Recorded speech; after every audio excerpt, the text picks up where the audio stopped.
Senate from Colorado Springs, where he's scheduled today to deliver the commencement address at the U.S. Air Force Academy. Donna Warder, Washington. 2 Mississippi police officers have been shot. One of them has died. It happened during a standoff that started as a hostage situation. The suspect also shot and killed at a home in the Jackson suburb of Brandon. Officers did rescue the hostage. The Department of Public Safety has not immediately released any names. On Wall Street, stocks are higher. The Dow up 207 points and the Nasdaq adding 167. More at townhall.com. People ask me sometimes, Lance, I'm worried about my finances and I feel bad because I shouldn't be worried, right? I realize that inflation is going to be eating up money. I've got to do something to get around this crazy stock market and Biden's spending spree. Gold has, since the beginning of time, been the resource that God's people have relied on. The silver is mine and the gold is mine, is what the prophet Haggai said during a time of great shaking. To protect your retirement, I recommend that you diversify your 401k or IRA right out of paper assets and into physical gold. And the best way to do that is with Gold IRA from the Birch Gold Group. I want you to text the words FAITH, F-A-I-T-H, to 989898 and get a free info kit on gold IRAs. There's no strings attached to this, so just text FAITH, F-A-I-T-H, to 989898 and see what I've discovered here about gold and its ability to stabilize your investment and create a storage of wealth for you in This hour of News Talk STL is brought to you by Stifel, serving investors for over 130 years. Contact your Stifel financial advisor at stifel.com. That's STIFEL.com. From the Michaels Flooring Outlet Weather Center. I'm News 4 meteorologist Kristen Cornett with your first alert forecast. Mostly sunny and hot today with a high of 91. There is a 20% chance for a stray afternoon or early evening shower or thunderstorm. Most areas will stay dry. Overnight, mostly clear down to 71. And for Friday, very similar to today. Mostly sunny and hot with a high of 93 and a 20% chance for a stray afternoon or early evening shower or thunderstorm.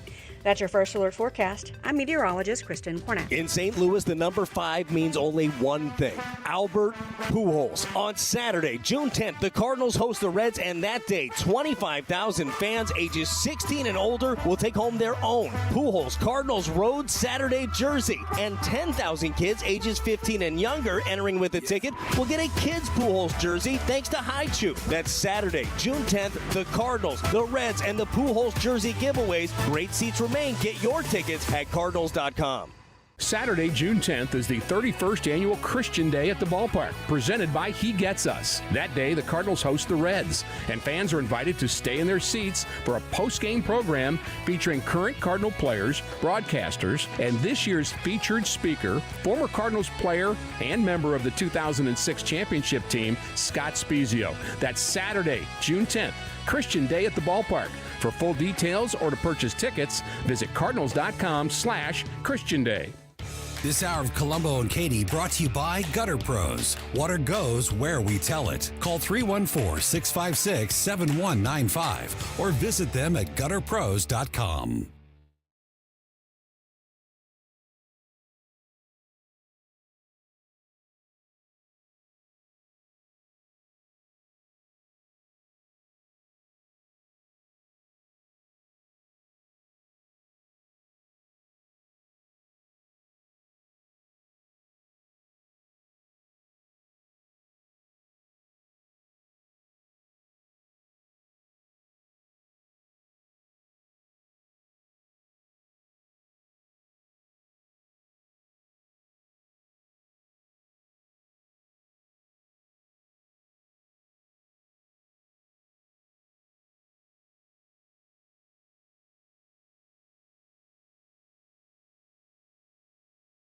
Thursday afternoon here on Colombo and Katie on 101.9 and 94.1 News Talk STL.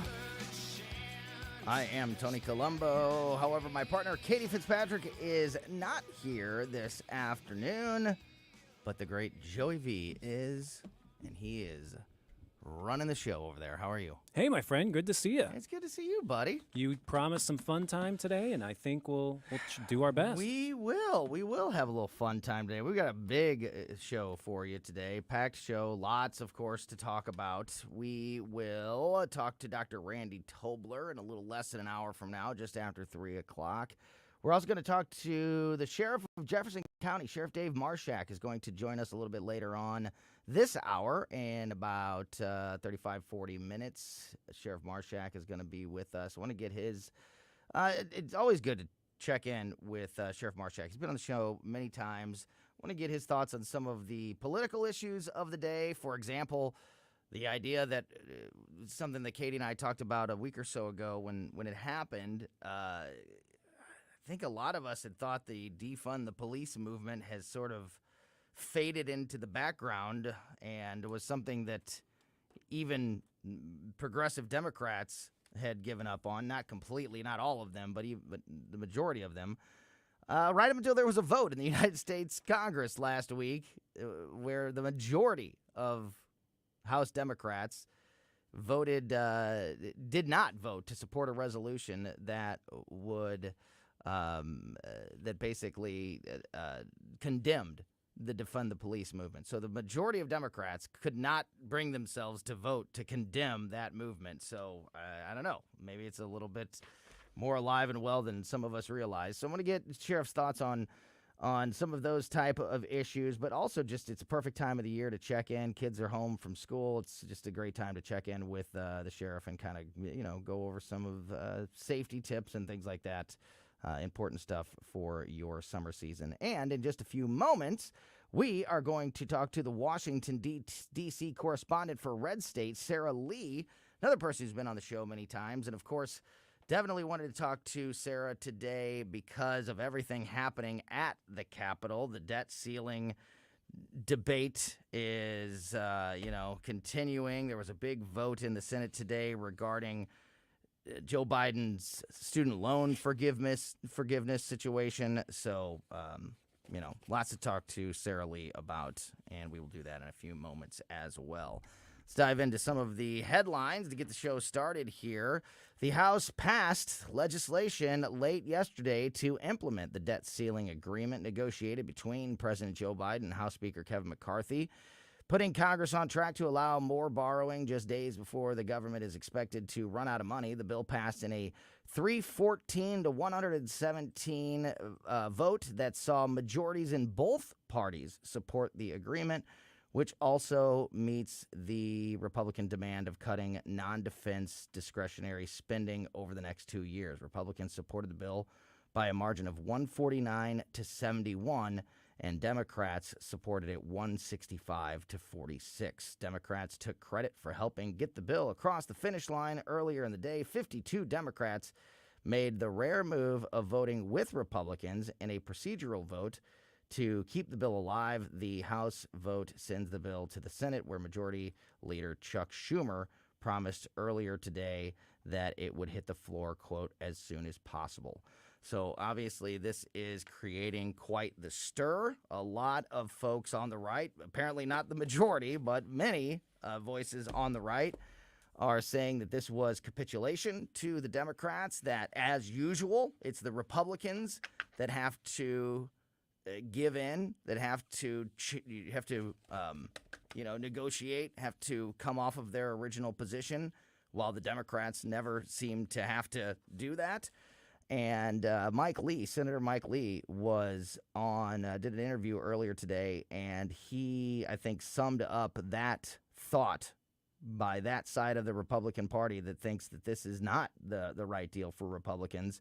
And I wanted to read that statement, part of that interview, to you right now, because I think this is a perfect example of what that side of the argument is. Senator Mike Lee said today, quote, "Americans are experiencing crushing inflation. Utah families," of course, Mike Lee is a senator from Utah, "Utah families are shelling out an additional $1,000 a month every month relative to the first day of the Biden administration because of this crushing inflation. So last fall, the American people spoke. They elected a Republican House of Representatives, hoping, expecting, demanding that we turn this ship around and do so quickly. We could have, and would have been able to use that leverage had we stood our ground. This was a capitulation. He went on to say, quote, "We're not going to default." This is an interesting part of this statement and something that I had not really heard until Mike Lee talked about it. You know, this has been sold to the American people as a situation where this week, June 5th, if this deal isn't in place, we're going to default on our debts, and that's devastating for many reasons. And so that was why we were told this was something that had to get done now and had to get done so quickly, and why it was so important that, these negotiations be made. Mike Lee has a different take on that. He continues here, quote, "We are not going to default. We're nowhere close to default. That's not going to happen." A lot of people disagree with Janet Yellen as to June 5th being the date. Even if it were, it's just days away from the moment when the quarterly tax receipts in mid-June will be arriving, putting us in a position where we would be most likely able to function without any new debt issuance until probably mid to late July. Now, I don't recommend that we wait that long. I've been saying since January we should get this done now, but that doesn't mean we should pass this just because this happens to be on the table. Just because it's here doesn't mean it's the right thing to do. This thing doesn't do what they claimed it does, and that's my biggest problem with it. And it puts the American people in a very disadvantaged position relative to their government. We need to try to stop it. We need to try to improve it. And if we can't improve it, go back to the drawing board. So very interesting thoughts and information there from Utah Senator Mike Lee. FYI, a little side note here, Eric Schmidt, one of our senators, of course, here in the state of Missouri, put out a statement earlier today saying that he will not be voting for this deal when it does come up to vote in the Senate very, very soon. So we will see. It's still expected to pass, the United States Senate. So we'll continue to keep an eye on that. And this is definitely one of the issues that I'm going to talk to Sarah Lee about. Again, she's the Washington, D.C. correspondent with Red State, so she will have some great insight on exactly the attitude and atmosphere there at the White House surrounding this situation. So we will see what her thoughts are on that as well. Another interesting piece of information coming out of the Capitol today. The Senate voted earlier today to scrap President Biden's proposal to forgive more than $400 billion in student loan debt, a vote that is expected to bring about Biden's fifth presidential veto since taking office. In a 52-46 vote, the Senate passed a resolution disapproving of the Department of Education rule implementing Biden's plan. The vote was successful thanks to Democrats Joe Manchin from West Virginia and John Tester from Montana. Also, Kristen Sinema, who is officially independent from Arizona, who all voted with the 49 Republicans to scrap the loan bailout. The Senate vote followed last week's 218-203 vote in the House to kill the program that Republicans have said is unfair to Americans who either never took out student loans or have paid them off. Hello. Me and many others fall in that category. Quote, "It's something of a slap in the face to Americans who choose more affordable college options or worked their way through school to avoid taking on student loan, or whose parents scrimped and saved to put them through college," said Senator John Thune on the Senate floor earlier today, right before the vote. He went on to say, quote, "It's deeply unfair to ask the many Americans who worked hard to pay off their loans or who never pursued college in the first place to take on the burden of student loan debt for individuals who took out those loans for college or graduate school and agreed to pay them back." So we've talked about this many times, and the White House, the Biden administration, has gone so far as to send emails to the people that did apply for this program, the student loan debt forgiveness program, sending them emails saying that they've been approved and we've contacted your loan providers and we'll be releasing this money as soon as these challenges are put to rest. But which they will be. You will be getting this money. So the White House has obviously been so confident in this, or lying about their confidence in this, that they've gone so far as to email the people that have applied and contact lending institutions to let them know that this money would be coming. And it's not. It's been shot down in the United States Senate again and again. Some very familiar names there. Senator Joe Manchin and Kristen Sinema voting with the Republicans, along with John Tester from Montana voting with the Republicans in order to shoot this down. So another interesting headline of the day.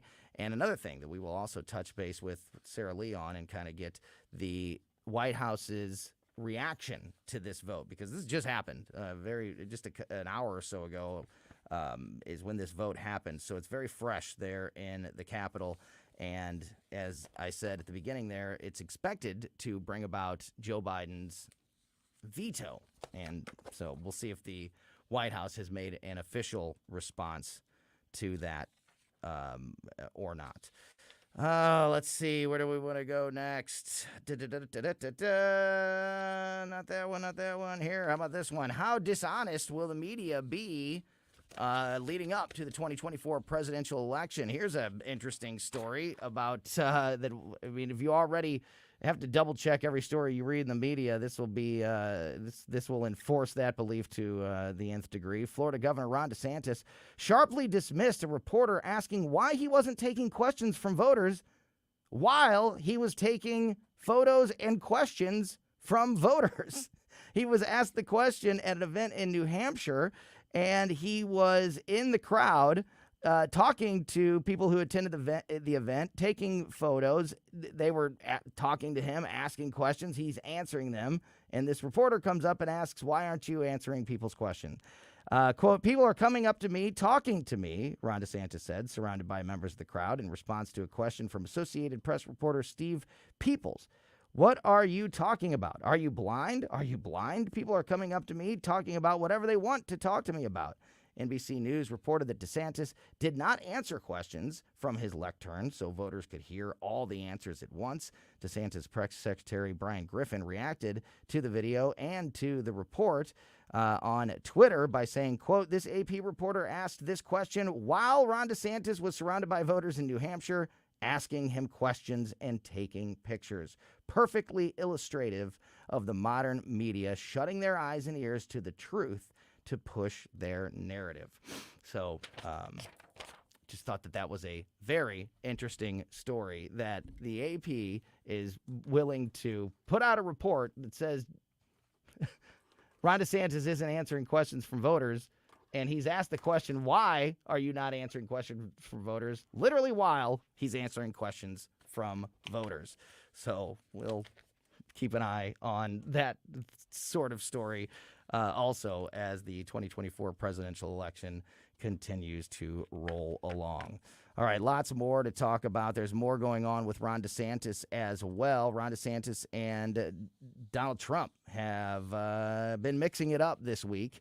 And the Florida governor responded to some of the name-calling recently from Donald Trump. So we'll get into that story. Also, Josh Hawley, Missouri senator, of course, has addressed artificial intelligence concerns and is talking about moving forward with some legislation that would sort of rein that in. So we'll get into those stories and more as we go through the afternoon here. And in just a moment, we are going to go to Washington, D.C. correspondent from Red State, Sarah Lee. She joins us in just a moment on Colombo and Katie on 101.9 and 94.1 News Talk STL. Millions of peaches, peaches for me. Millions of peaches, peaches for free. Follow us on Rumble at News Talk STL. Millions of peaches, peaches for free. Look out! The news and talk that affects St. Louis. The Department of Justice and the FBI, quote, failed to uphold their mission. This is 101.9 and 94.1. Hey, that was the old regime. Who's going to go to jail for this? News Talk STL.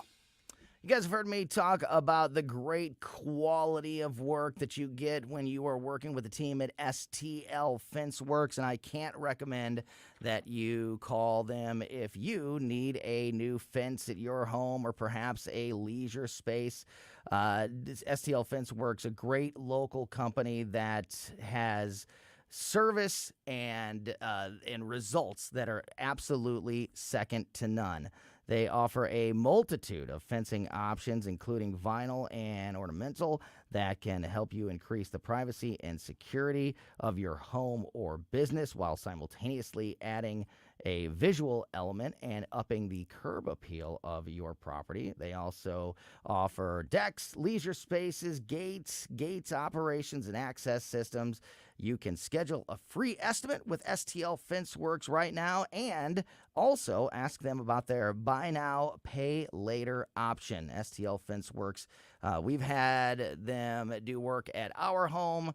We had them install our deck at our old home, and it was absolutely one of our favorite things in the world, and they are just the best. So whether it be a leisure space, gate, fences, STL Fence Works has you covered across the board. Call them now at 636-669-1608 or check them out at stlfenceworks.com. Are you wanting to improve the look and efficiency of your home? Well, one of the best and easiest ways you can do that, get some new windows. Window World, simply the best for less. You can give them a call today at 314-993-1800. Over 20 years in the business in the St. Louis area, over 70,000 satisfied customers. That's because Window World uses double strength glass, gives it a strength not commonly used in replacement windows. They've got the Good Housekeeping Seal of Approval. They've got 18 months, same as cash financing. You can get them today. 314-993-1800, windowworld.com. That's windowworld.com. Do you live in West St. Louis County? Then you can get West News Magazine delivered free to your home just by asking for it. West News Magazine is the only print source for the political, school, business, and sports news happening in your hometown. Simply visit westnewsmagazine.com/subscribe or pick up a free copy at all area Deerbergs and Schnuck stores. West News Magazine. Anybody who wants it gets it. Anybody who gets it wants it. Subscribe for free today. Simply visit westnewsmagazine.com/subscribe. Sundays at 5 on News Talk STL. As they say in the Game of Thrones, you either win or you die. And ladies and gentlemen, we're pretty close to that here in the United States of America right now. Mark McCloskey on fire. It's okay to be on the winning or losing side of an election as long as you're on the side of the power elite. But if you rock the boat, if you thumb your nose at the establishment, you have the full weight of the police state come down on you. Mark McCloskey on fire. I call it coup by subpoena. Sundays at 5 on News Talk STL. The White House Report, brought to you by Gutter Pros. Water goes where we tell it. Call 314-656-7195 or visit them at gutterpros.com.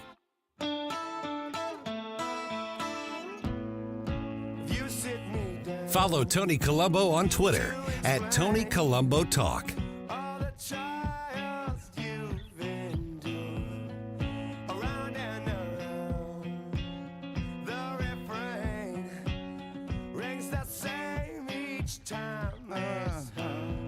Dovetail Joint, right? Yes, sir, by your request. Yeah. This was a 90s one-hit wonder. Perfect example. Dovetail Joint is the name of this band. Welcome back to Colombo and Katie on 101.9 and 94.1 News Talk STL. I'm Tony Colombo. That is Joey V. Joey is on the wheels of steel running the show today. Katie is out, but she will be back very, very soon, just taking a couple days off. And we are going through a busy Thursday afternoon here on 101.9 and 94.1 News Talk STL. We are going to talk to Dr. Randy Tobler, as we do every Thursday, just after 3 o'clock, so that's coming up. We're going to talk to Sheriff Dave Marshak, the Sheriff of Jefferson County, in just a few moments as well. And we are attempting to connect with Sarah Lee, Washington, D.C. correspondent with Red State, with everything happening in the news and specifically at the Capitol with this vote on the student loan debt and the debt ceiling debate and everything else happening. We will get Sarah on in just a moment and talk to her about those things. Want to remind you that if you want to make sure that you never miss anything that happens here on Colombo and Katie, to be subscribed to our podcast. You can get our podcast on just about any podcast platform, whatever your favorite one is, Spotify, Apple, Amazon, Google. We're on all of them. And you can also just go to our website, newstalkstl.com, go to the Colombo and Katie show page, and you can get our podcast there as well. We put out every day's show as a podcast shortly after we get off the air, so it's a perfect way to make sure that you never miss anything that happens here. And while supplies last, you can also subscribe to the Colombo and Katie YouTube channel. So there is all that. Sarah Lee, no? Still no on the Sarah Lee? I'm going to try texting her, see if that works. Okay. Well, we will continue to try to connect with Sarah Lee, and if we don't, we will catch up with her again very, very soon. In the meantime, as I mentioned, plenty more to talk about here. Ron DeSantis has responded to Donald Trump's name-calling yesterday evening, last night. As DeSantis was taking the stage for his fourth event in Iowa, Donald Trump took aim at him on social media over the governor's different pronunciations of his name. Donald Trump put on Truth Social, quote, "Have you heard that Ron DeSanctimonious wants to change his name again? He is demanding that people call him Ron DeSantis." And there's 3 E's after the D at the beginning of his name on the post. Rather than DeSantis. Actually, I like duh better, a nicer flow. So I'm happy he is changing it. He gets very upset when people, including reporters, don't pronounce it correctly. Therefore, he shouldn't mind DeSanctimonious. DeSantis is in New Hampshire today and was asked during an appearance on a local radio show there. Hopefully he comes to St. Louis and decides to join a local radio show for a few minutes. And he talked about these jabs from Donald Trump, and here was his response to them. Quote, "I think it's so petty. I think it's so juvenile. I don't think that's what voters want. And honestly, I think that his conduct, which he's been doing for years now, I think that's one of the reasons he's not in the White House now, because I think he alienated too many voters for things that really don't matter. So I don't get it. So I don't get in the gutter for any of that." This is Ron DeSantis. He continues, quote, "I think the substance, people want to see the substance. I think that's totally legitimate. But the juvenile name calling and all that stuff, that's not the way I roll. I think it is a distraction, and I think it turns off the voters. How are we going to be able to win independent voters in New Hampshire and other key states if we're going to be engaged in that type of back and forth? I think the voters are sick of it. I think that they want to hear about the problems facing the country and how you can deliver results for them." He went on to say, to basically drive home that point of, and even went on to say that he supported Donald Trump and continues to support a lot of the things that Donald Trump did as president, as far as it comes to policy and legislation and all of those things.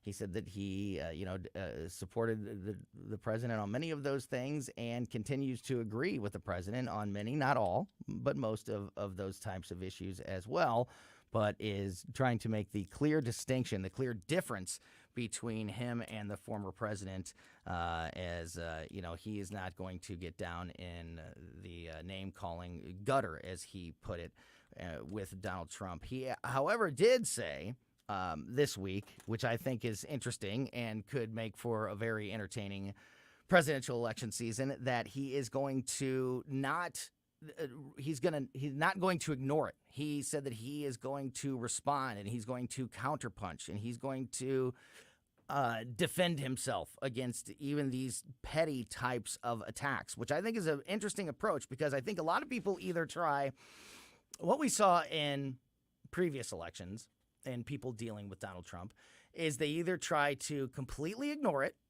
and not respond to any of it and just act like it's not there, or they try to get on Trump's level and they try to, Marco Rubio very famously for about 2 weeks during the 2016 presidential election decided he was going to assign nicknames and try to become, Donald Trump, to fight Donald Trump. And it went horribly. It did not work out at all.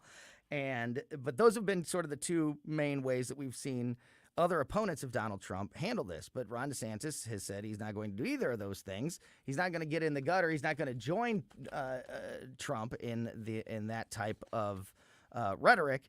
But he's also not going to ignore it. He is going to counterpunch. He is going to reply, and that could, I think, create some very entertaining exchanges as we go through. And I don't know. It's going to be up to voters. It's going to ultimately, obviously, be up to voters on which style or which person that they like better. But I do believe that is the one weakness that can be most exposed by Ron DeSantis and Tim Scott. That Donald Trump sometimes seemingly for no reason or just takes it a little too far in his personal attacks on his opponents. And when it's, conservative on conservative violence, when you're seeing that type of attacks of people, you may like Donald Trump better as a candidate or as a president, but a lot of people still like Tim Scott and Ron DeSantis and Mike Pence and some of these other Republican candidates, and they don't like to see the personal attacks. So if played properly, which is very difficult to do when you are taking on Donald Trump, but if played properly, that could be a way to expose that weakness. What do you think, Joey, about that whole just the appetite of the common American voter and the name call, the personal attacks? Does that influence votes, you think?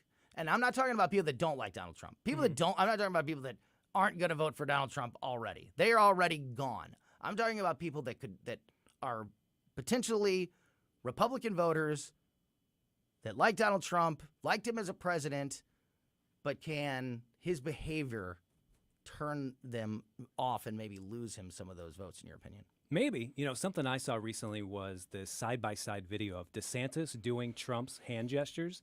He's kind of copying exactly what you'd see on SNL of someone impersonating Trump.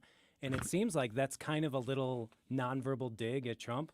Like, you can say I'm copying you, but then you're going to have to call it out and say that, you're the weaker person by mentioning anything. So these little insults going back and forth and who's the bigger man, it's interesting to see who comes back with the whinier complaint and who's just quietly cool. And right now, I think DeSantis is being quietly cool to Trump's insults. So it's kind of making me like DeSantis a little bit more. Right. What do you think is the best way to respond to Donald Trump or anybody that, to respond to these type of attacks that we see Donald Trump? As I mentioned, there's kind of three ways to go about it. There's either just ignore it. There's the Ron DeSantis take of, I'm not going to ignore it. I'm going to defend myself and I'm going to counterpunch, but I'm not going to go to that level. I'm not going to go to the same level of name calling or whatever you want to call it, pettiness or whatever. And there's I'm going to try to beat you at your own game. Which one do you think is the most productive way to go about responding to Donald Trump? I think DeSantis is doing this thing where he says he's not responding. He says, I don't pay attention to Trump. And then he does a little dig after that. He's like, Trump's doing his own thing, but I've never paid a hooker, or the Stormy Daniels, whatever the proper term is. Like, I've never paid off a porn star, so I don't know. Right. He does I don't think about Trump at all, and then he leaves in a little dig at the end to drive Trump a little crazy. You got to do it. Like I said, I think that is the best approach. I think that's the best way to sort of combat Donald Trump's attacks. But you've got to be very savvy about it, because if you try to out Trump, you look ridiculous. And if you try to, and if you just completely ignore it, then it just looks like you're too afraid to get into the conversation. So we'll see. We'll see how it plays out. We haven't heard Meatball Ron being used yet, but we will see how this continues to play out over time. But interesting approach by Ron DeSantis, and he says that he is not going to just lay down and let Donald Trump get away with these personal attacks. Here, this story is great. We've talked, everybody, every radio host, every news media. There's certain like interesting stories that you can always sort of look back and go to. And government waste spending is always one of them. You know how you can always find some grant, like a $3 million grant to study the mating habits of the lake trout in Lake Superior. You know what I mean? Like these crazy things. Here's one of those type of stories that is actually kind of hits a little bit stronger than some of the others because of what this money has been spent on. The U.S. government, brand new report, shows that the U.S. government sent $1.3 billion to China and Russia. This is a total. $1.3 billion to China and Russia for things like gender equality, Wuhan lab research, and cat experiences. The U.S. government has given Chinese and Russian entities at least $1.3 billion for various research programs over the past 5 years, according to an analysis released yesterday by Senator Joni Ernst and the watchdog group Open the Books. The analysis revealed that millions of taxpayer dollars have been given to, among others, a Chinese software developer for military tech support, a Russian health insurance provider that has since been sanctioned, and Chinese agricultural companies. And it showed the federal government gave $2 million more than previously reported to the Chinese state-run Wuhan lab studying bat coronavirus. Quote, Washington's continued spending is so out of hand, it's losing track of Americans' hard-earned taxpayer dollars, but I am creating accountability for every penny, said Senator Ernst in a statement after releasing the report. She goes on to say, it is gravely concerning that no one in Washington can actually account for millions sent to Russia and China for pointless projects. But I have the receipts. I'm shining a light on this reckless spending so bureaucrats can no longer cover up their tracks and taxpayers can know exactly what their hard-earned tax dollars are funding. Overall, using data obtained from the Congressional Research Service, Senator Ernst and Open the Books tracked $490 million in U.S. grants and contracts paid to Chinese entities and another $870 million paid to Russian entities. According to the analysis, one program was a $58.7 million State Department grant, and it included giving a Chinese organization, Beijing-based Crossroads Cultural Communication, $100,000 for gender equality through the exhibition of New Yorker magazine cartoons. This is what the grant said. This is the verbiage on the grant. Quote, to increase awareness on gender equality and women empowerment through an exhibition of works by women cartoonists of the New Yorker magazine in China. In addition, $4.2 million Health and Human Services Program granted $100,000 to the $770,000 to the Pavlov Institute, a state-run lab located in St. Petersburg, Russia, to experiment on cats running on treadmills. There's a lot. I did just see a video of a cat running on a treadmill this morning. That's bizarre. Well, you should have been given $700,000 for that. Study participants unknowingly. You should have. Well, you're not in Russia. I gave it an upvote. I'm sure that was sent back to It's Motherland. ridiculous enough. And you know what? Whenever you talk about a program that is only, quote, only sending $700,000 or even only sending $5 million. Oh, that's just a drop in the bucket in the federal budget. That's nothing. Well, how many of these nothings exist? How many of these nothings are out there? And if you add them all up, when does it become something? And it's ridiculous enough to spend hundreds of thousands of dollars studying cats running on treadmills in the United States. Why are we sending that money to Russia to study cats running on treadmills? They got good cats. Or hundreds of thousands of dollars to China for political cartoons about gender equality. What? Those cats are doping, though. You know if they're doing that for the Olympics, they're doing this for this treadmill study as well. The same week that we are having a conversation about the debt ceiling and how spending is out of control, this report from Senator Joni Ernst comes out, and you see how ridiculous some of this money is. And again, I can hear the response of people saying, oh, well, $1 million or $500,000 that's nothing. That's like sending $1 to something. It's not even worth talking about. Well, it is if there's a whole bunch of it. It is if this is happening, if there's hundreds of these types of programs, which I'm willing to bet that there's quite a few. And if you were to add that all up, I think that you're going to have a number that would have an impact on the budget and these types of conversations that we're having surrounding the debt ceiling issue right now. And again, why does it have to go to Russia? Why do we have to send the money to Russia to study cats running on treadmills? It doesn't make any sense. And Senator Joni Ernst has promised the American people that she has set up this whole program and this whole report that is going to stay on top of these types of ridiculous spending grants and measures from the federal government to make that transparent to the voters, and so we can all see exactly where our money is headed. All right, we are going to talk to our old friend Sheriff Dave Marshak, the sheriff of Jefferson County.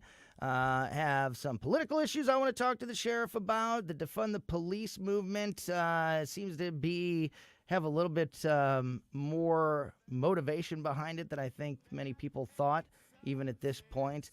And also, with it being summertime, kids are home from school. It's just a good time to check in with the sheriff. So we're going to talk to Sheriff Dave Marshak from Jefferson County in just a moment here as we go through the afternoon on Colombo and Katie on 101.9 and 94.1 News Talk STL.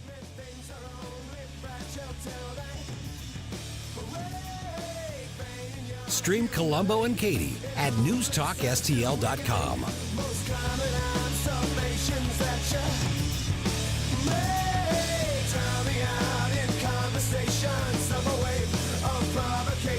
Tim Jones and Chris Arps in the afternoon. It's Thursday at 4:05. We'll speak with Daryl Jones, 4:25 Dakota Wood, and at 5:25 Brad Holbrook from the Illinois Freedom Coalition. Tim Jones and Chris Arps, weekdays at 4 on News Talk STL.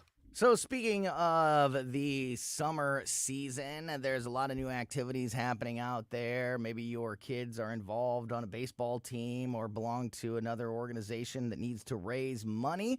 There's no better way to do that than with a TJ's Pizza fundraiser. So if you or your kids belong to an organization and you need equipment or you need uniforms or you need to pay for travel, or you belong to an organization like a school or a church that needs to raise money for any reason, TJ's Pizza Fundraising is the number one place to go. They have been the number one place to go in the St. Louis area for decades, and they continue to get even better at the fundraising game. They do not rest on their laurels at TJ's Pizza. They take all of that knowledge they have learned over the decades and make it even easier and faster and better for everybody that needs to raise money for their organization or even personally. You can even do individual fundraisers at TJ's Pizza. Traditional fundraisers, pop-up fundraisers, online fundraisers. They can do it all. And, of course, they have great customer service, huge profit margins, and great products. People love TJ's Pizzas, and that is probably the biggest reason why you can raise big money fast with a TJ's Pizza fundraiser. So if you do need to raise some money now, get started at tjspizza.com. That's tjspizza.com. Do you tell stories? You know, the good kind. Stories that are told eye to eye and heart to heart. Learn to make your story so powerful that you'll motivate lawmakers and choose to become a candidate yourself. Strong leaders tell strong stories. Advance freedom now in your community and earn your certificate as a certified grassroots leadership advocate. Learn value-packed strategies at the free event on June 3rd. Lunch is included. Go to stlouisrepublicans.com and register now. Paid for by St. Louis City Republican PAC. Curtis Farber, Treasurer. The Vic Porcelli Show. Can Kamala meet? The government should not be telling her what to do with our bodies. Wait a minute. She said, what did she say there? The government should not tell us what to do. With our bodies. Huh. What about El Jabo? And masking and mandates. Sure, I did a little Spanish lingo there. Yeah, I thought it was nice. El Jabo. My boo Russians, a little Spanish lingo there for you. El Jabo. Vic Porcelli, weekday mornings at 9 on News Talk STL.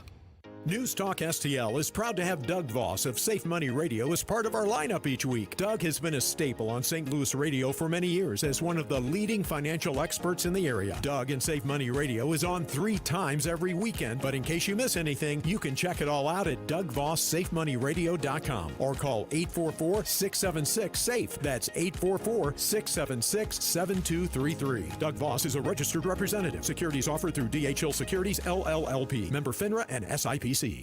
This hour of Colombo and Katie brought to you by Gutter Pros. Water goes where we tell it. Call 314-656-7195 or visit them at gutterpros.com.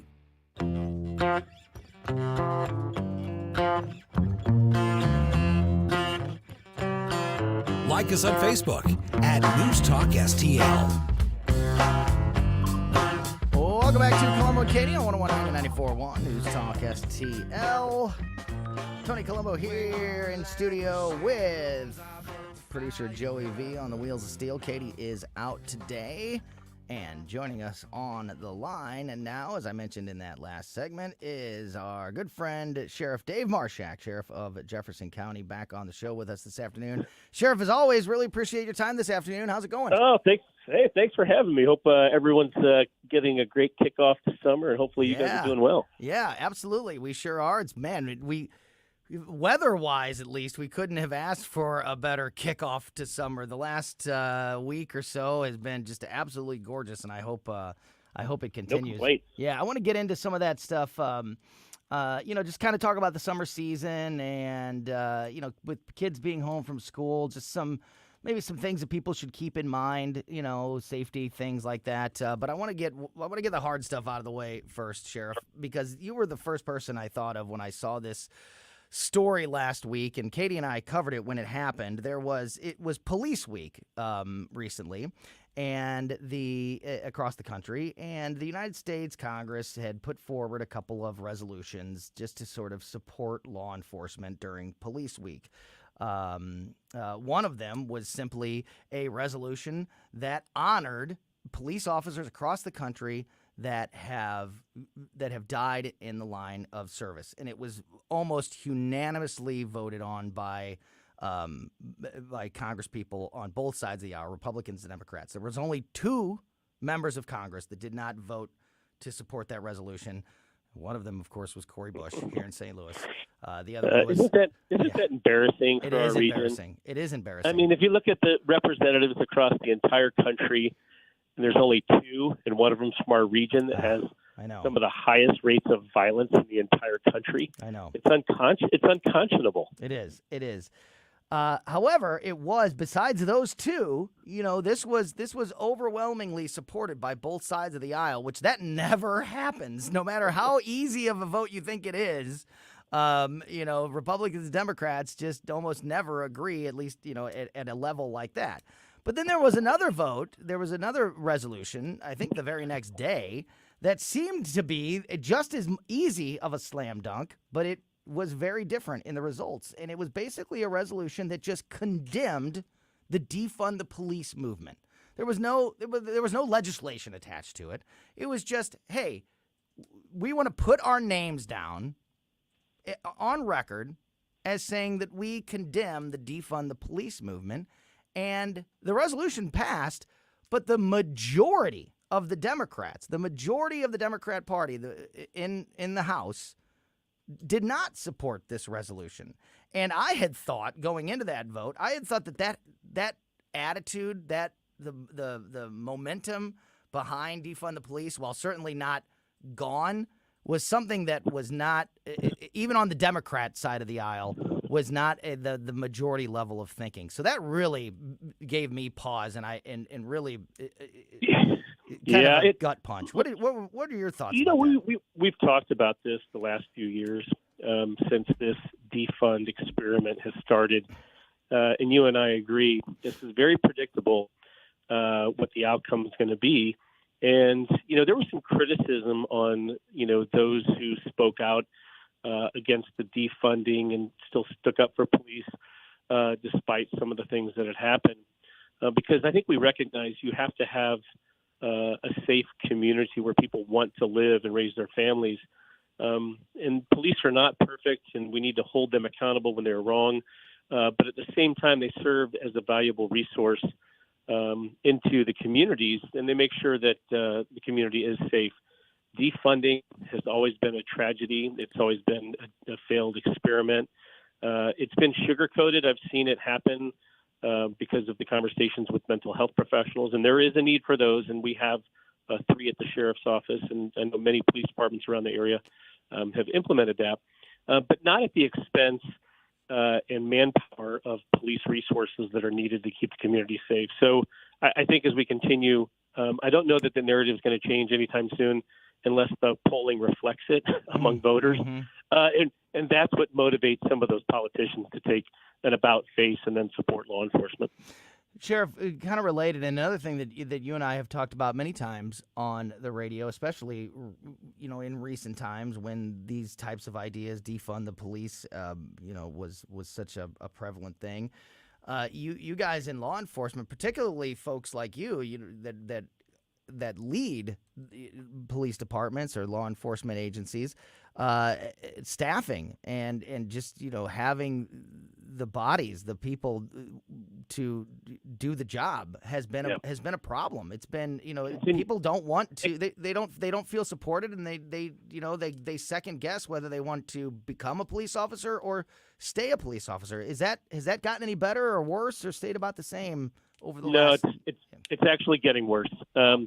The way I kind of the analogy I could use is kind of like a nuclear bomb that goes out and causes massive amounts of destruction, and then the radiation and the after effects of cancer sets in, and that's what's happening across this country for law enforcement, because we saw really an anti-law enforcement narrative for the George Floyd incident, and prior to that in 2014 with the Michael Brown. And so what's happened with law enforcement is all those teenagers and the people that maybe thought about policing are now of age where they're making these decisions, and they're not choosing to go into law enforcement. And so it's actually getting worse, because at a time in which we want more professional police, we continue to take more and more risks in the employees that we are hiring. And it's gotten worse because not only are they not coming, but when you do hold police accountable and you discipline them for violations that, that we should hold police accountable for, they're simply just going to another agency or another department. And so what's happening across this entire area, because the talent pool has become the talent puddle, and now it's really looking towards the glass of water. It is, we're just not getting those that are entering the profession to offset the amount that are leaving. So despite the fact that a lot of the rhetoric has minimized, the damage is still there. And we're dealing with a new generation of people as well, because, it's not just law enforcement. And I will say that because there's a worker shortage everywhere. When I speak to employers over the entire area, there's a shortage in the trades, there's a shortage in healthcare, and there's a shortage, but there's definitely a shortage in law enforcement. And I think there's a lot of reasons where we need to have sound, competent police officers responding for these calls for service. So it's concerning. It's concerning for us as leaders.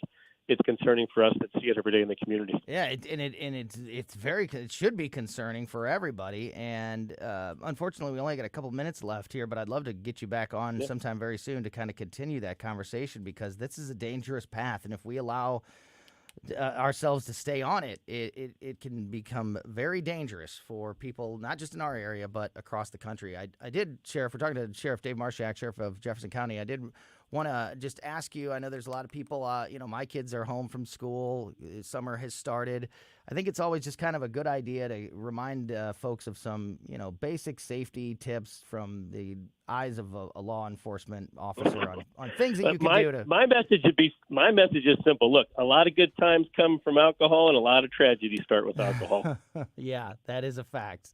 That is a fact. Be responsible out there, and this is just it's a crazy time, and it's it's important to do the right things to protect yourself every chance you can get. How are things down in Jefferson County as we start this beautiful summer, Sheriff? Things are going well for us. Like I said, we're dealing with the same things that many organizations are dealing with in terms of manpower and resources these days, but we're managing, we're making it happen. I think the greatest challenge for us is to keep a motivated workforce that is healthy and happy. That's probably the same for any organization that's out there, to keep your employees happy and balanced. But I think we're doing the right things the right way. We're putting the right people in the right positions. And in Jefferson County, we've made some investments for law enforcement to make sure that our community is safe, and attended a schematic design review this morning for our new crime lab, which will be the first one in the St. Louis region in probably 20 or 30 years. So we're excited. We've got a good community that supports law enforcement. We're marching ahead. Great stuff. Really appreciate your time, Sheriff. Again, there's several more things that I'd love to dig in with you, so we'll have to get you back on. That's good. Again, very soon. Hey, have a good summer. Yeah, back at you. Enjoy the weather. We'll definitely talk to you day. before the summer's over, though. So we'll talk to you soon, Sheriff. Thanks so much. All right. Have a good day. Great stuff. Yeah, great stuff there from Sheriff Dave Marshak, the sheriff down in Jefferson County. Great guy. Great stuff. Great insight from, the inside a mind of a law enforcement officer. You're listening to Colombo and Katie, and we are going to talk to our good friend Dr. Randy Tobler, host of The Randy Tobler Show every Saturday morning at 6 a.m. here on News Talk STL. Want to get his reaction to the debt ceiling vote and everything else happening in this crazy, crazy world. We will talk with Dr. Randy Tobler in just a moment here on Colombo and Katie on 101.9 and 94.1 News Talk STL. You're listening to Colombo and Katie.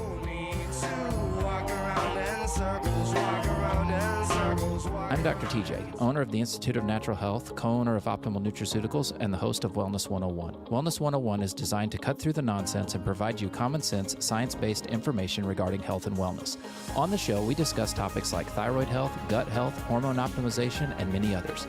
Our show airs Saturdays at 10 a.m. and 2 p.m. and Sundays at 11 a.m. and 3 p.m. right here on News Talk STL.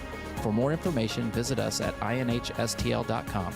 That's inhstl.com. In St. Louis, the number 5 means only one thing: Albert Pujols. On Saturday, June 10th, the Cardinals host the Reds, and that day, 25,000 fans ages 16 and older will take home their own Pujols Cardinals Road Saturday jersey. And 10,000 kids ages 15 and younger entering with a ticket will get a kid's Pujols jersey thanks to High Chew. That's Saturday, June 10th, the Cardinals, the Reds, and the Pujols jersey giveaways. Great seats remain. Get your tickets at Cardinals.com. Saturday, June 10th is the 31st annual Christian Day at the ballpark, presented by He Gets Us. That day, the Cardinals host the Reds, and fans are invited to stay in their seats for a post-game program featuring current Cardinal players, broadcasters, and this year's featured speaker, former Cardinals player and member of the 2006 championship team, Scott Spezio. That's Saturday, June 10th, Christian Day at the ballpark. For full details or to purchase tickets, visit cardinals.com/Christian Day. Mike Ferguson in the morning. I don't know why anybody in their right mind would think that it's fair to tax people that don't even live within your jurisdiction. One of the things they said is, well, the company server is in St. Louis. Well, what if it was California? But Jim, they need the money. Yeah. They need the money. Weekday mornings, 5:30 to 9 on News Talk STL. KLGY HD3 Clayton, K270BW Bellefonte, KNBS Bowling Green. This is News Talk STL at 1019, 94.1, and always streaming at newstalkstl.com.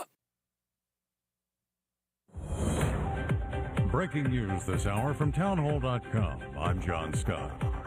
The 2023 Atlantic hurricane season getting underway today. Correspondent Donna Warder reports. Forecasters are predicting a near normal 2023 hurricane season. Mike Farrar, director of the National Oceanic and Atmospheric Administration's Environmental Prediction Centers, says expect a few big storms. 12 to 17 named storms with top winds of at least 39 miles per hour. Of these, 5 to 9 are forecast to become hurricanes with maximum winds of at least 74 miles per hour. Farrar says it's time to prepare now for the season's expected hurricanes. I'm Donna Warder. Also at townhall.com, more and more people are being sent to strengthen security at the southern border. The governors of Virginia, West Virginia, and South Carolina are joining the growing list of Republican-led states sending soldiers or other state law enforcement officers to the U.S. border with Mexico. Virginia's Glenn Youngkin announced Wednesday he's deploying 100 Virginia National Guard soldiers and 21 support personnel at the request of Texas Governor Greg Abbott. South Carolina's Henry McMaster and West Virginia's Jim Justice made similar announcements Wednesday. At least 8 Republican-led states have made similar deployments in the week since Abbott appealed for assistance, which was issued in mid-May. Keith Peters reporting. On the battlefront, Russia launched a pre-dawn missile barrage at the Ukrainian capital, killing 3 people, including a 9-year-old and her mother. It was the highest toll from a single attack in Kyiv over the past month. Officials say the barrage also damaged apartment buildings, schools, and a children's hospital.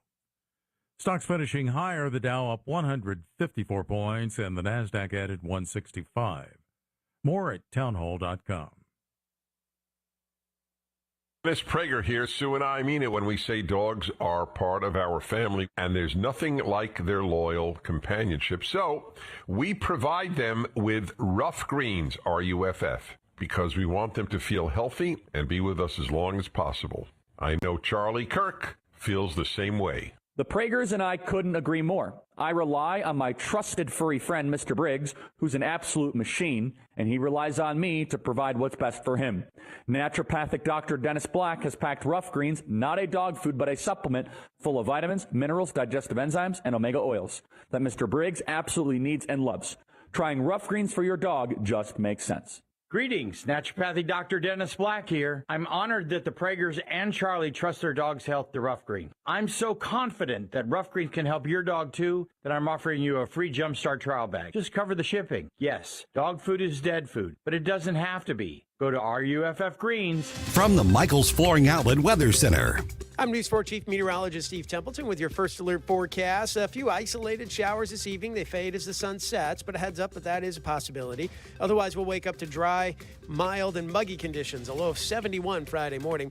A high of 93. Another 20% chance for one of these isolated showers or thunder showers, mainly afternoon to evening. They fade as the sun sets. And then Saturday, Sunday, just hot. A little lower humidity, but uncomfortable temperatures. 95 for the high Saturday. Sunday, 94. That's the latest First Alert forecast. I'm News 4 Chief Meteorologist Steve Templeton. This hour of News Talk STL is brought to you by Rodney and Jen Wallner and the entire Wallner home selling team at Berkshire Hathaway. Call them today at 314-810-SOLD. 314-810-SOLD. Here's my message to professional sports. Y'all need to make a decision, and now. Either you support your athletes having social and political opinions, or you don't. But you don't get to pick and choose. I'm Tommy Lahren. More next. Hi, I'm Martha Stewart.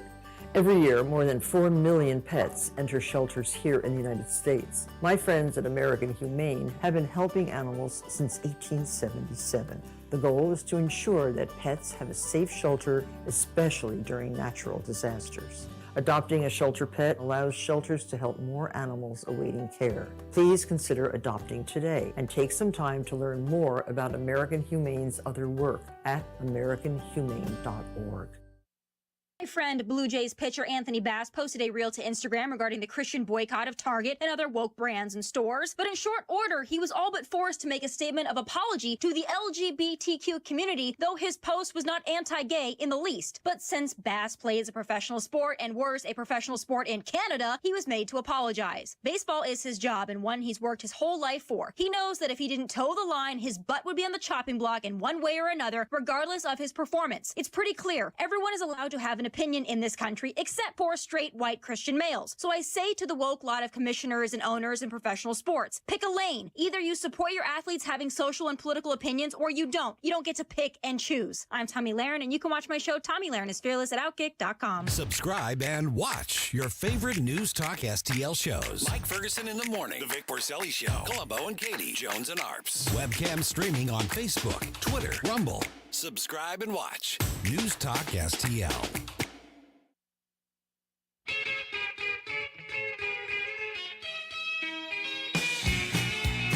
You're listening to Colombo and Katie.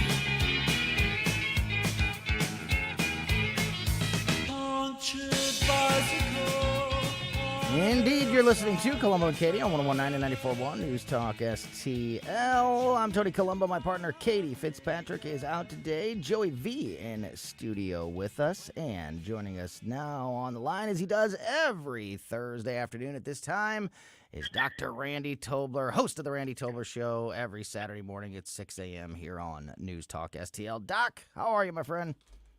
Doing good. You're playing Radio Bachelor today, huh? I am. Working up I am. Katie's taking a couple of days off, well-deserved. A couple of days off, and so Joey will be here with us for a couple of days. Hope she's out there. I hope everybody gets a chance to enjoy this great weather that we've been having here recently as we sort of kick off summer this week. I don't know. I'm thinking I need to buy an electric vehicle right away because global warming's upon us, isn't it? It feels a little warm. I feel guilty when I put fossil fuel in my car anymore. Do you? No, not really. No, not really. So, Doc, so many things to talk about. I want to start with the debt ceiling issue and get your thoughts on it, because there seems to be two sides of this coming from the Republican standpoint, from a conservative standpoint. There are the Mike Lee. I read a big statement earlier in the show from Senator Mike Lee from Utah, who is very much against this agreement. Also, Eric Schmidt, our senator here in Missouri, has come out against it. He said he's not voting for it when it comes up in the Senate. And, there's that side that says this is just capitulation, and it's always the Republicans that have to negotiate and move off their point, and it's never the Democrats that come to the middle.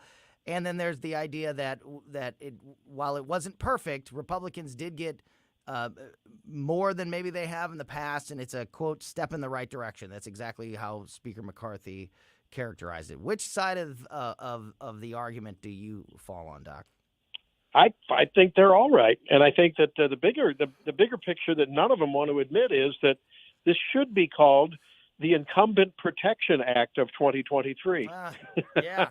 I mean, look, if you're in a purple district, or if you're one that maybe Trump took in 16 and Biden took in 20, or maybe it was by the skin of the hair on your chinny chin you won in 2020 and you more handily in 16.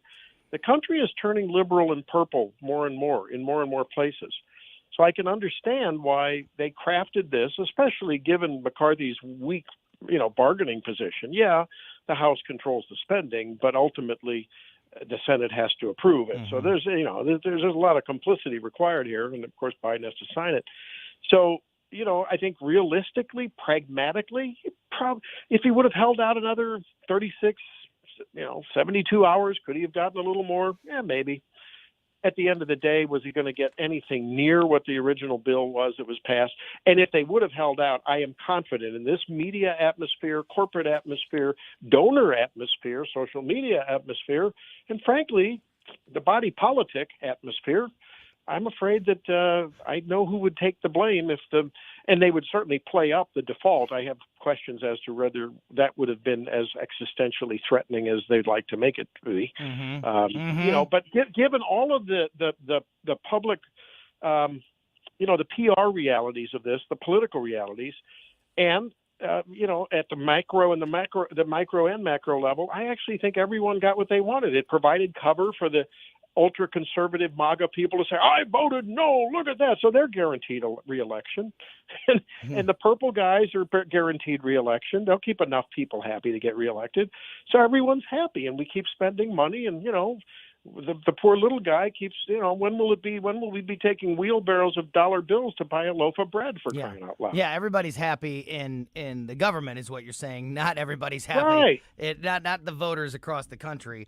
You mentioned something there. You touched on something, and going back to Mike Lee, I think this is important. You just said that how dramatic a default or waiting until after June 5th, which is the date that we've all been told, has been maybe a little overblown, and that's exactly what Senator Lee said earlier today. In fact, he said that it's just not true, that a true default wouldn't happen until mid to late July. And this artificial deadline has just been presented to the American people as a way to force this vote, make an excuse for why this negotiation and why this deal had to be cut right now. I do want to push back a little bit on this idea that that Republicans would be the ones that would get all of the blame if we did go into default, and if we did go into this crisis of a shutdown or default, or whatever it may be. I agree with you completely. This is something that's been said. Obviously, this is one of the main sort of talking points out there, and I definitely agree that Democrats and the media will say that it's a Republicans' fault. But I think that voters across the country at this point, if you already are a conservative voter, I think you are very used to the media and the Democrats blaming Republicans for everything. So I'm not sure if that happens and we get into that crisis situation that suddenly conservative Republicans are going to start losing voters because of it. Because I think we all are pretty used to the fingers being pointed at the Republican Party. So I don't know. I think there's this idea out there of like, you know what, maybe we should hold the line and let it become a crisis and force the Democrats' hand instead of capitulating as always. What do you think? Yeah, I agree with you that the conservative Republican voters would be very happy with this, and they wouldn't hold the Republicans accountable. But they're not the ones that are going to determine the election in the what are there 62 districts now that really are in play anymore. If you look at those numbers on, the political watchers say what is there 60 or 80 at most districts that are in play in any given election. It's the voters in those districts that I guarantee you who has the ability in the event of a default, when they're going to have to cut and not pay, because they're going to pay veterans, they're going to pay Social Security, they're going to pay Medicare, they're going to pay those kind of obligations, they're going to pay the debt. Don't worry, the service on the debt, the interest on the debt. So when they start cutting things, they will target, the administration has the power solely to target those districts and make them hurt most, and then point the finger at the Republicans. So I think when you get down to operationally, tactically, it's advantage to the administration, which in this case happens to be, a Democrat. Yeah. Look, I think if there was a Senate that was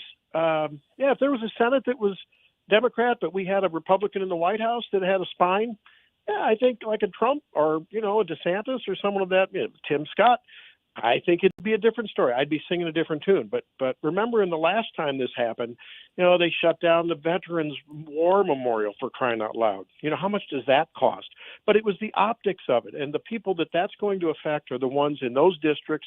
And, of course, those districts, by definition, are the ones, those are the middle. The middle of the country is who determines our election outcome anymore. It's not the far left or the folks listening to this station, for that matter. So I think we have to be pragmatic that way. So, yeah, I mean, I get that's a predicate that I assume, and I could be wrong. But I just don't think – look, ultimately, I don't blame the politicians, Tony. I don't blame the politicians, as weird as that sounds. I blame the American public for being unengaged, frankly, too fat on the socialist cat, and frankly, there's a lot of people that claim to be conservative. They're on the dole. They work for the government. They have government unions. I hope I'm not hurting feelings out there. Farmers.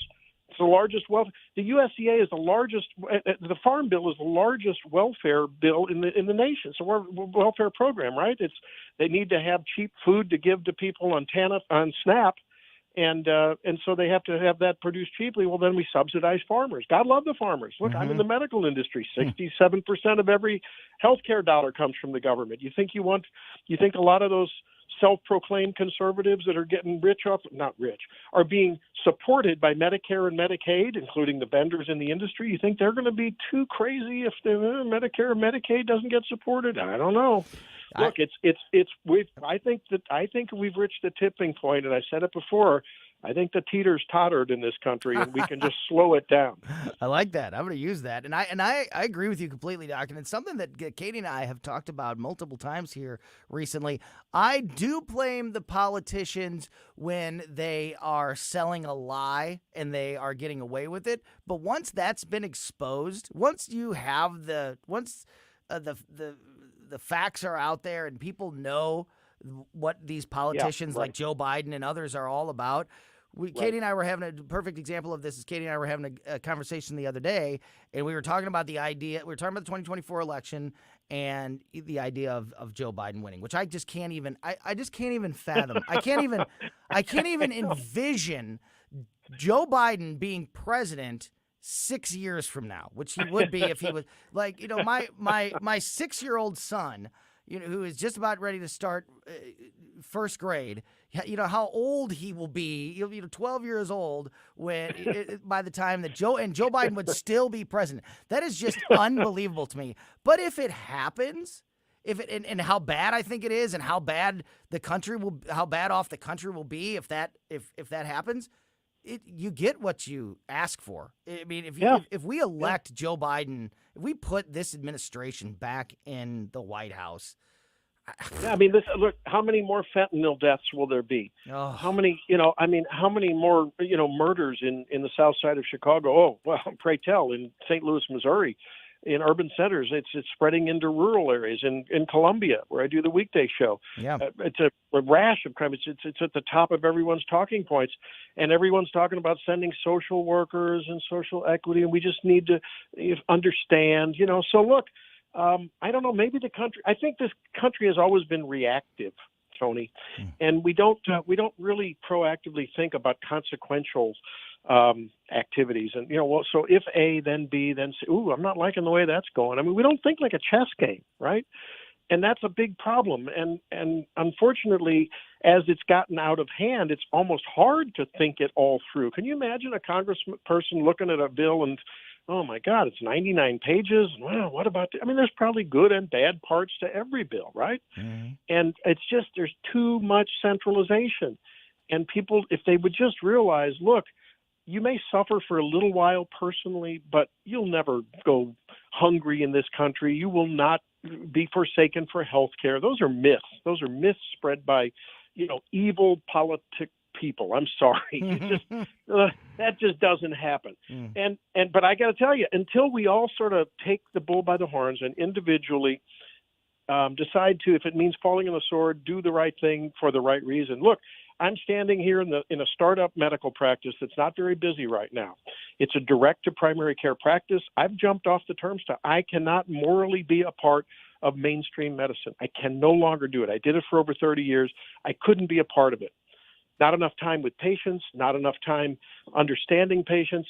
And so I decided I'm doing one of these direct primary care practices. Yes. Right?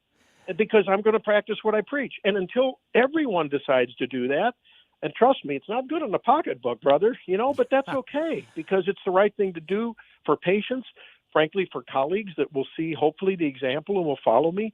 There's more and more people that are doing that. We see decentralization. We see now there's a place called redballoon.org.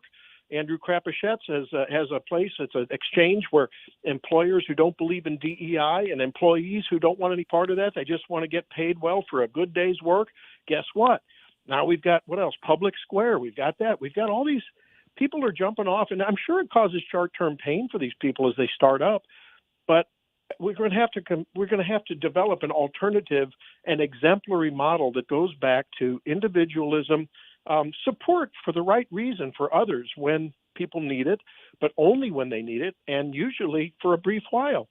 So, I don't know. It's a whole philosophy. I think we got Yes, to change in this Doc, country. That's all. I want to, maybe next week or sometime soon, I want to dedicate a whole segment, a little more time to just that issue, what you're doing with this practice and that approach, because I think that's something I've been talking about for years, like the whole concierge type practice.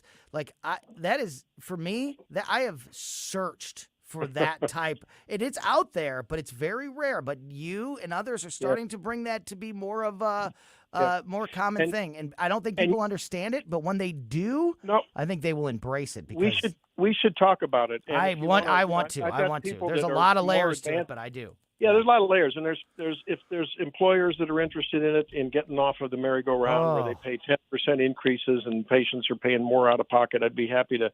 I got some resources for you there. Look, bodyofhealth.com is a place if folks are interested in learning about it. But more importantly, there are places in St. Louis that do it. I can do telehealth. People can come and see me. They can come and see places in St. Louis. But I'm telling you, why it's a great model? It's a great model because the insurance companies have done all they can to disable the ability of doctors to directly deal with patients. So there's a problem. Yeah. It's a good model when the insurance companies are colluding with the politicians to try to squelch the competition. Yeah, I definitely want to dig deeper into that in the future. We only got a few minutes left here, though, Doc. We're talking to Dr. Randy Tobler. I want to kind of go back and look at what's going to happen now moving forward.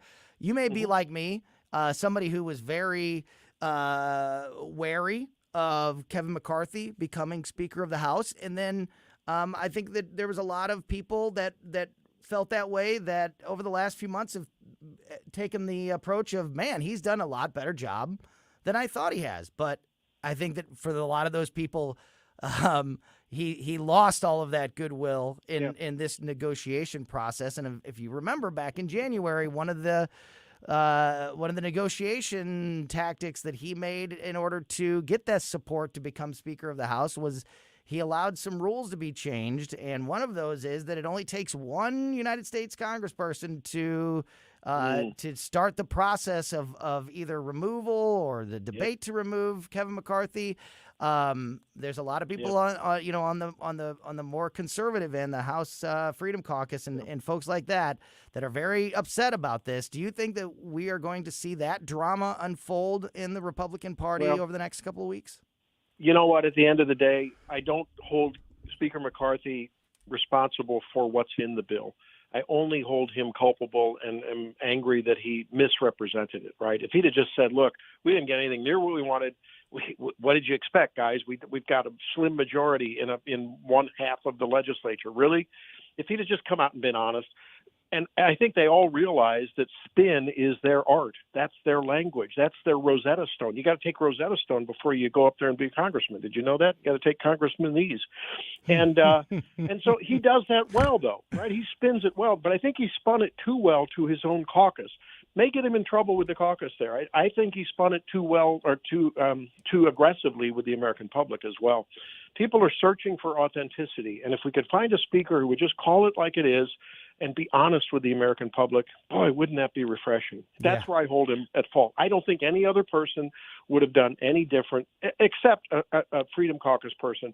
And then you'd have pushed the button on whether or not you're going to have the default and all that falls like we talk after that. So who knows? And, Doc, last one before we let you go. Now Ron DeSantis is officially in the race. Tim Scott's officially in the race. We reported yesterday that Fox News reported yesterday that they have confirmed. It's not a rumor. It's not a report. According to Fox News, they've confirmed that former Vice President Mike Pence will be officially announcing that he's in the race next week. How are you feeling now that this is these candidates are officially in the race and we're in full swing? Yeah. How are you feeling about the president's this campaign? This is as an observer of the political scene.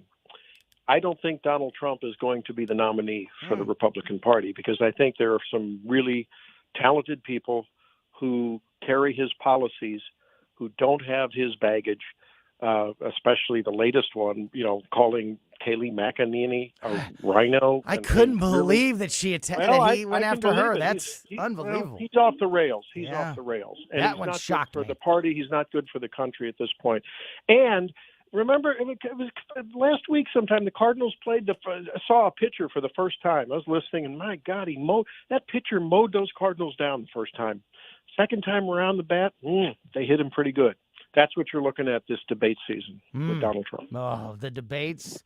How great would it be to see a debate stage with Tim Scott, Ron DeSantis? I'd pay money just to see the moment where Donald Trump and Mike Pence are standing next to each other and somebody asks about January, and yeah, that'll be that'll that's be great. that's pay-per-view viewing right there. So the debates are going to be must-see TV for sure. And of course, we'll have it all covered here on News Talk STL. You can hear the Dr. Randy Tobler show every Saturday morning at 6 a.m.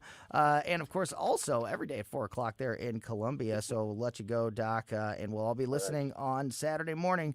Really appreciate your time as always, my friend. Have a great rest of the week. Enjoyed it tremendously. Thanks, Yeah, Tony. You bet. Thanks so much. Great stuff there, as always, from Dr. Randy Tobler. All righty. We have got more to talk about this afternoon here on Colombo and Katie. Josh Hawley, Missouri Senator, is the latest to address artificial intelligence concerns and advocating now for the right to sue tech companies in order to, stop that influence from continuing to grow. Also, a Texas judge has just issued a statement that he will not allow AI in the courtroom. I'm a little surprised that even has to be said out loud, but we'll get into some of these stories and more as we go through the day here on Colombo and Katie on 101.9 and 94.1 News Talk STL. Follow us on Rumble at News Talk STL.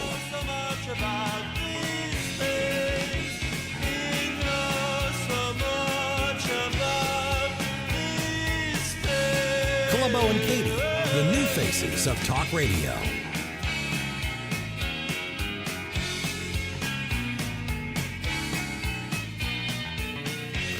I really like all the things you're saying. News, analysis, opinion. Thank you very, very much. News Talk STL.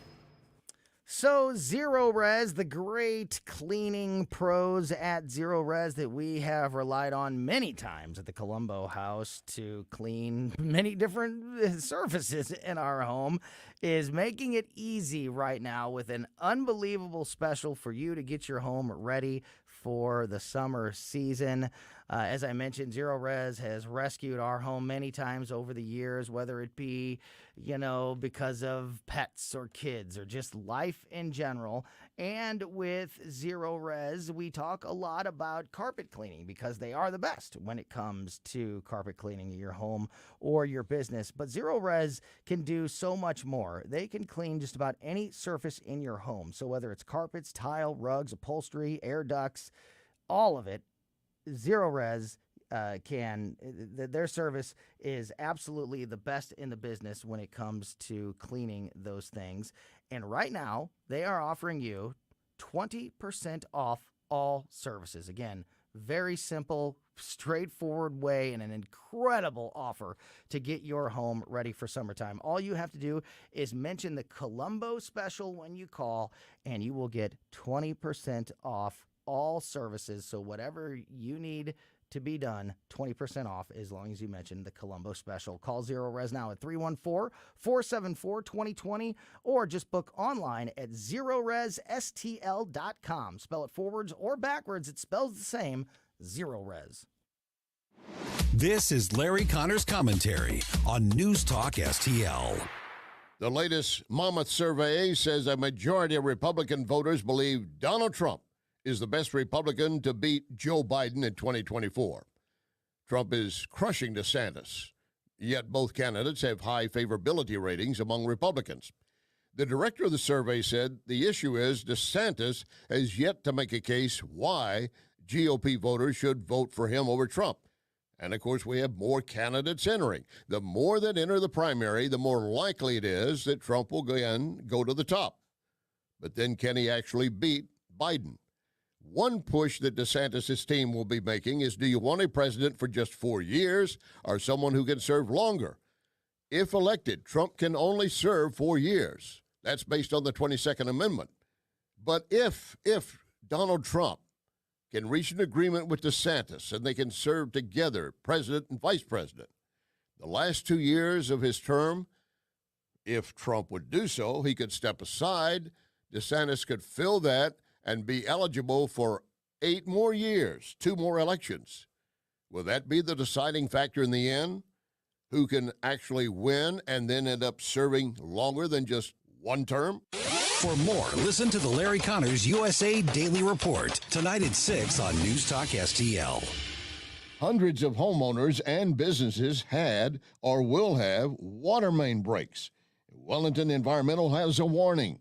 You can clean up the water, but if you're not checking areas where the water leaked in the walls where you can't see it, you could end up exposing your family, your employees, your clients to hazardous mold.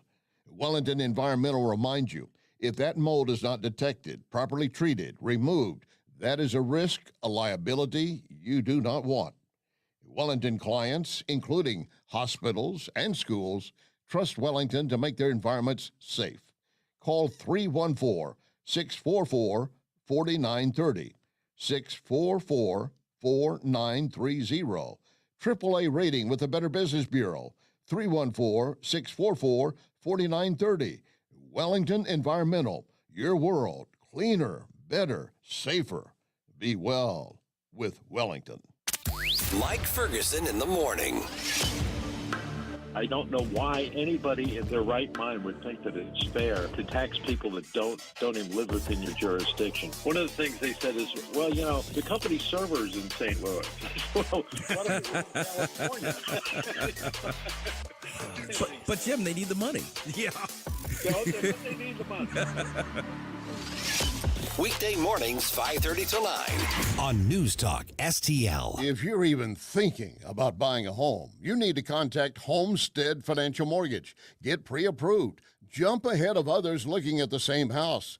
Often you can close in as little as 15 days. Homestead Financial Mortgage can guide you and your realtor through the maze that slows down the process.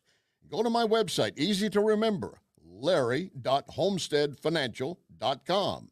My first name, larry.homesteadfinancial.com. So we finally got the parts for the time machine. Classic Kicks Country is streaming now. Hear all your new country favorites from the 90s. Streaming as it happened in the 90s. Classic Kicks. Download the Classic Kicks app from the App Store. Online at ClassicKicks.com. Or enable the Classic Kicks skill on Alexa. 90s New Country streaming now. Mike Ferguson in the morning. After this crazy week of news, let's wrap it up by asking what's next? What's next for the economy, in politics, and the election? That's on Friday. Mornings starting at 5:30 on News Talk STL.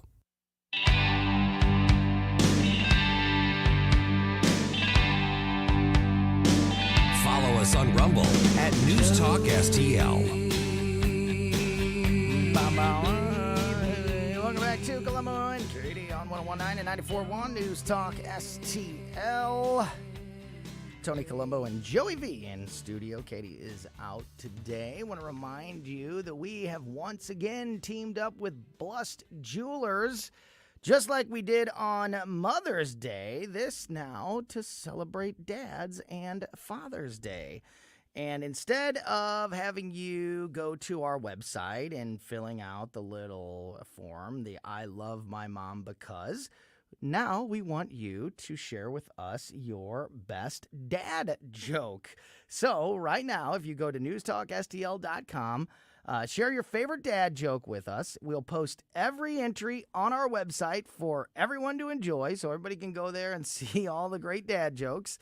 And then one randomly selected winner will also win a $500 gift certificate to Blust Jewelers just in time for Father's Day. Go to newstalkstl.com to get involved and to get more details and learn more about Blust Jewelers at blustjewelers.com.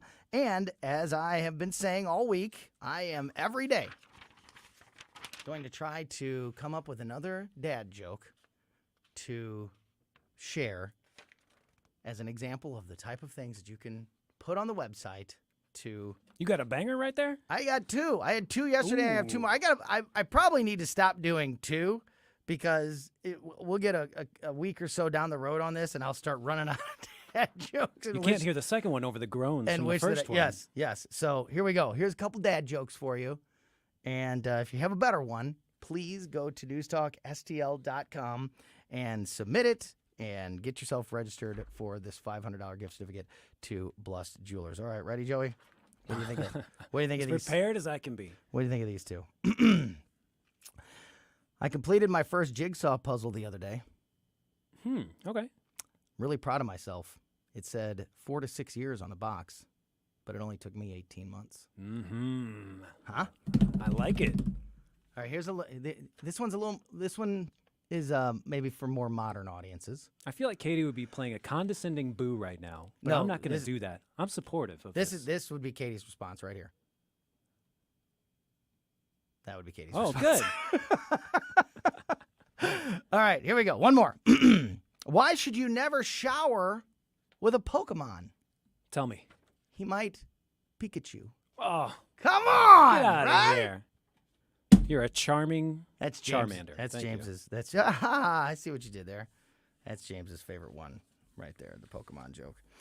All right, let's get serious here. Josh Hawley is the latest to address AI concerns and advocates for the right to sue tech companies. Senator Josh Hawley from right here in the state of Missouri is very concerned about the power of artificial intelligence to manipulate Americans and the facts they are given from the technology on a daily basis. Senator Hawley says, quote, I'm worried about AI's power to manipulate our attention, to manipulate our opinions, and to manipulate the information that we're given. He said in an interview a little earlier this week, quote, already you can see these generative AI systems, these large language models. They are all trained on the information on the internet. Imagine that technology put to use by corporations or government to get our attention, to keep our attention, and to try to manipulate us on a number of subjects. It's extremely, extremely dangerous. The power has to be put in the hands of everyday Americans, said Senator Hawley, to protect their information and to protect their opinions, saying that there are a number of things as a nation we can do to curtail the power of AI. Hawley added that, quote, one thing I for sure would do is give everyday individual Americans the right to sue these companies that use AI if users are misinformed in any way. We've got to put more power in the hands of the individual Americans to say, quote, I will hold you accountable if you come after me, if you manipulate me, and if you try to curtail the information I can get. Joe, you're one of the smartest computer guys I know. Yeah, thank you. You're welcome. I'm fascinated by the AI stuff. Yeah, actually. well, yeah, I am too, and I am not. When you get into like the software side of things, not very savvy when it comes to that kind of stuff, and you are much more than I am. So, you're fascinated with AI. Do you have the same fears and concerns that have been expressed by people like Josh Hawley and Elon Musk and others? Andrew Bailey, too, came on our show and said that same stuff. The guy who created ChatGPT, the guy that they call the father of AI or the godfather of AI, that used to work for Google, he's come out and said that it's a dangerous thing. Do you think that all of that is overblown, or do you see the same concerns? I see the same concerns, but by following it every day and playing with it, it's kind of become my friend as well. So I see the use, but the scary stuff, I'm not even concerned about that right now. Right. Just because it's so fun to create pictures Yes. and music and all that stuff. Well, I think that you make a great point right there. In the hands of good people, it can do good things. You can have fun with it. You can create with it. But in the hands of bad, we've heard, like especially with like deep fake technology, or the ability to mimic people's voices and everything. You could have seemingly real audio or even video of world leaders making statements that they didn't make, or the impact that it could have on various industries, like the music industry. If all of a sudden Drake doesn't have to write a song anymore to release a Drake song, somebody else can just program an AI system to put it out there. That's bad for the music industry and for artists that are creating. So I agree with you that in the hands of good people, I don't think that there's too much to worry about. But it's this technology being available, and we know that there are plenty of bad actors in the world that, given the tools to do something bad with, they would do it. Do you believe that that type of use would be? Do you think that if all of a sudden there was a video of Vladimir Putin or Joe Biden, declaring war on China, and it's being broadcast all over the place, do you think that by and large people of the world are smart enough to know that that's probably not real, or do you think it could create a big chaotic situation? I think people are hearing about AI every day and hearing of the concerns that now everyone's got their, fake radar up, that they're ready to just dismiss everything. And we've had internet trolls forever, ever since the internet. Mm-hmm. So that's all this is to me. People just like trolling each other and make something fake to get a reaction. Then the news comes out that it was fake, and then, the news cycle continues. They have another story. I'm scared, but I'm also excited at the same time. Yeah, there's a story out of Texas today about a judge who says that no AI can be used in the courtroom unless there's a lawyer there to certify that whatever report was made by the AI was verified by a human. And I think that those are the type of stories that can raise an eyebrow and raise concern, because as this judge even says in his quote, I don't want anyone to think that there's an algorithm out there that is deciding their case. And I think that when you start to really realize the reach in all of the places that this technology could be used and could have influence on, it can definitely be concerning if we don't do the right things to make sure that it's not being misused. And that is a story and an issue that is not going anywhere, and we're all going to have to be dealing with as time goes on. Speaking as time goes on, Colombo and Katie back tomorrow at 2 o'clock. Make sure you are subscribed to our podcast in the meantime. And the O'Reilly Report is up next. Then the Tim Jones and Chris Arp Show from 4 to 6. Thank you so much for listening to us and supporting us here at 101.9 and 94.1 News Talk STL. Southern Armory, your hometown gun store. Come and be more than just a customer. Southern Armory, we carry the best guns, holsters, knives, magazines, ammunition, and even food storage. Special orders are welcome. Southern Armory, 1 mile east of 270 and 44, 9901 Watson Road, and SouthernArmory.com. That's SouthernArmory.com. Whether you're purchasing your first firearm or adding to your collection at Southern Armory, you're more than a customer, you're part of the family. Follow Southern Armory on Facebook or at SouthernArmory.com. Hi, I'm Jen Wallner. And I'm Rodney Wallner with the Wallner Home Selling Team at Berkshire Hathaway. Hey, Rodney, how do you sell your home for top dollar? That's easy. Call the Wallner Home Selling Team at 314-810-SOLD. What if I want a flexible commission rate? Call the Wallner Home Selling Team at 314-810-SOLD. When's the best time to sell your home? Right now. Call the Wallner Home Selling Team at 314-810-SOLD. For all your real estate needs, call the Wallner Home Selling Team at 314-810-SOLD. That's 314-810-SOLD. You can win a district attorney election in most of the major metropolitan areas for under $1 million, and some for as little as $75,000. Mark McCloskey on fire. And so if you're a billionaire like George Soros, I think he's spent a total of now only $29 million in buying DA races around the country. Soros funded prosecutors. They find a way to use their political power to prosecute their political adversaries and to promote what they would call progressive social change. Mark McCloskey on fire. Sundays at 5 on News Talk STL. I was tricked and sent money to a phony investor.